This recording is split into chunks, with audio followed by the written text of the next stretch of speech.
And our guest for the hour, Noam Chomsky, the world-renowned political dissident, linguist, author, professor emeritus of linguistics at Massachusetts Institute of Technology. His latest book, Who Rules the World? So that's an interesting question for 2016, since the President of the United States occupies a very powerful role in the world, Noam. Who do you support? Well, before answering that, let me just make one comment on elections. They're important. It does matter who sits in the White House, who appoints Supreme Court justices, who makes decisions about war and peace, about environment and so on. Matters who's in Congress, matters who's in the state legislatures and so on. It matters, but it's not the main issue. We are kind of indoctrinated here into focusing all of our attention on energy on what button we push on in November every couple of years, which is not insignificant, but not the main issue. The main issue, what are the forces, domestic forces that are pressuring, acting to determine the kind of choices that will be made, legislation that will be passed, and so on. Now, of course, there's one force that's always going to be there: private, concentrated capital, corporate power, lobbyists, corporate lawyers, and so on, writing the legislations. They're always funding the elections. They'll always be there. The question is there going to be a countervailing force? Is there going to be a force representing popular interests, needs, and concerns, defending themselves against what in fact is standard class-based assault against them?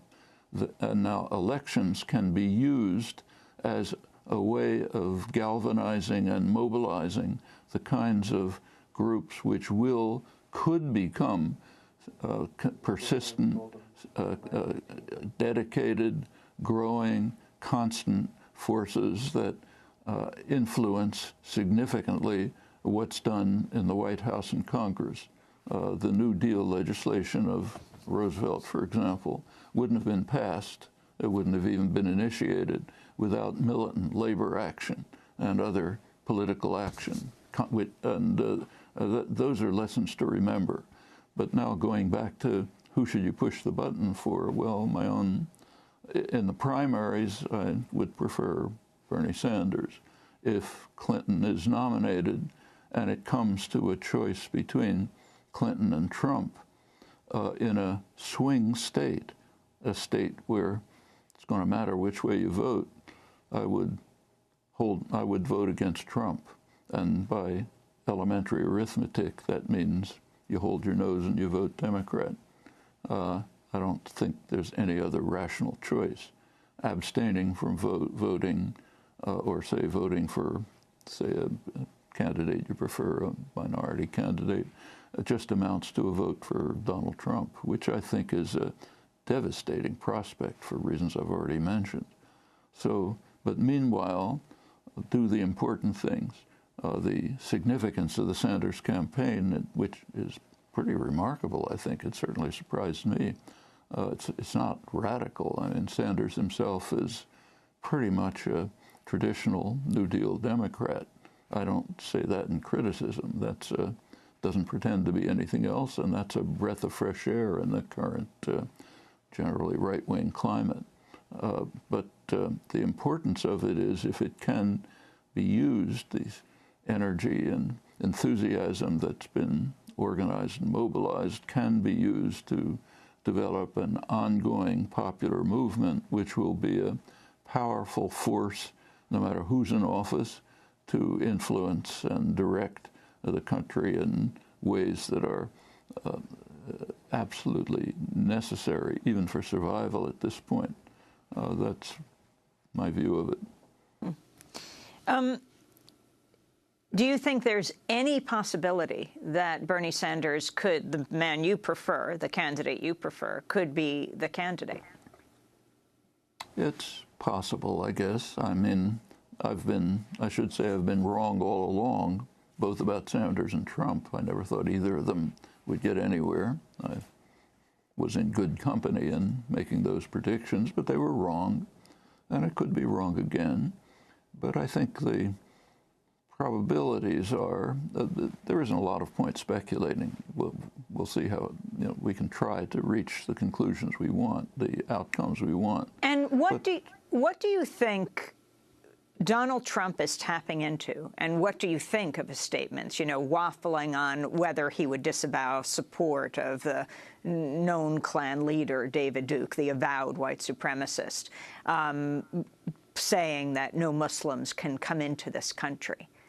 Whether or not he wins, what effect will this have? Well, I think I should say this is not new. This is something that's been around for a long time. He's brought it into open view, but it's been there. About probably 15 years ago, early 2000s, in a book of mine, I quoted an article, interesting article, it's worth going back and reading, by one of the leading historians of modern Germany, Fritz Stern. It appeared in the main establishment journal, Foreign Affairs. It wasn't secret. It was called something like Descent into Barbarism. And it was discussion of how Germany, which in the 1920s had been the peak of Western civilization, a decade later was the absolute depths of human history. And how did it descend into barbarism? And he discusses it. And he says it's clear what he has in mind. He pointedly says that he has concerns about the country that gave him refuge from Nazi Germany. And every point that he makes is an oblique reference to what was happening in the United States 15 years ago. These are deep elements of U.S. society. But the appeal of Trump is not only to racism, which is very profound, ultranationalism, which is very profound, fear. It's one of the most terrified countries in the world, has been through much of its history. It's part of the reason for the extraordinary gun culture. It's not only that. He is also appealing to pretty much the same kind of things that Sanders is appealing to. In his case, it happens to be mostly the white working class. We have 5 seconds. But he's appealing to the fact that people have just been cast aside by the neoliberal assault of the past generation. No, we're going to continue this conversation in post-show, and we're going to post it online and play it on the air at democracynow.org. Noam Chomsky, world-renowned political dissident, linguist, author. He is the author of a new book right now. He's written more than 100. This book is called Who Rules the World?